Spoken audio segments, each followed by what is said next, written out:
bottom line, like Kevin Hart said, Jameis needs to stop doing some dumb stuff that's out there. But, you know, and to be fair, he hasn't been in trouble since he made those comments at the student union. So maybe he's gotten his act together. But when did the light come on for you when you went through what you went through back in the day? I think the light came on for me is when I knew that I was on my last limb. You know, as the viewers seen my 30 for 30, Yep. you know, going to jail for my second time and knowing that it might not be a third time for me out there in the real world, that I really had to understand where I wanted to be and what did I wanted to do in life. And I think what Jameis has to really understand is all the negative attention that he's received up to this point, you know, knowing he's won the Heisman Trophy.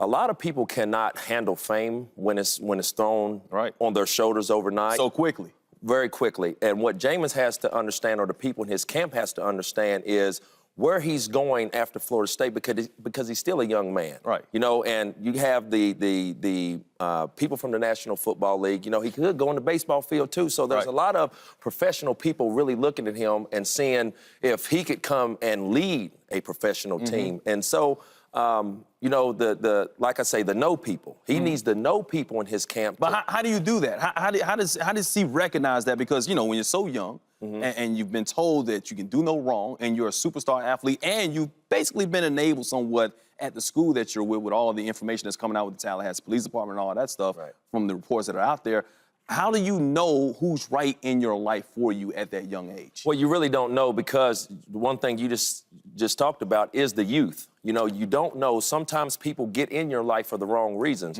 You know, one thing that I'll say to Jameis, and hopefully he's watching this, that, you know, if you need somebody, reach out to me. Right, you know, I think camera. that we've both been in a similar situation where we have, you know, the people coming down on us. And one thing, bro, I'm here, Charlotte, North Carolina. Reach out to me. I'm on Twitter with the blue check mark. Feel free to get up with me.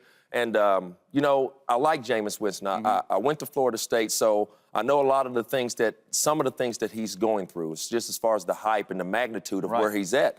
And those no people is what I mean, those people to be able to tell him no. For him to be in certain situations like this point and shaving, you know, scandal or whatnot, true or false, I'm not here to judge. What I'm just saying is being able to put himself in a better light, putting himself in better situations. You've been there. I've been there. Everything he's going through, and there. to a more serious degree than he's been. Yes. And I think sometimes you need to have somebody in your life that can reach you, that have been in these situations that you've gone through, somebody that you relate to. Correct. Because guys like Bo Jackson reached out to him, and Bo said he's basically done trying to reach out to him, even though they're from the same city. I'm from Bessemer, Alabama, and I know a couple of people that's tried to reach out to him, and he hasn't said anything. So sometimes they need superstar athletes like yourself who have done things, who've turned their lives around and become model citizens, and he still has the opportunity to do that. Well, he can understand him a little better, Mike. Absolutely. You're right.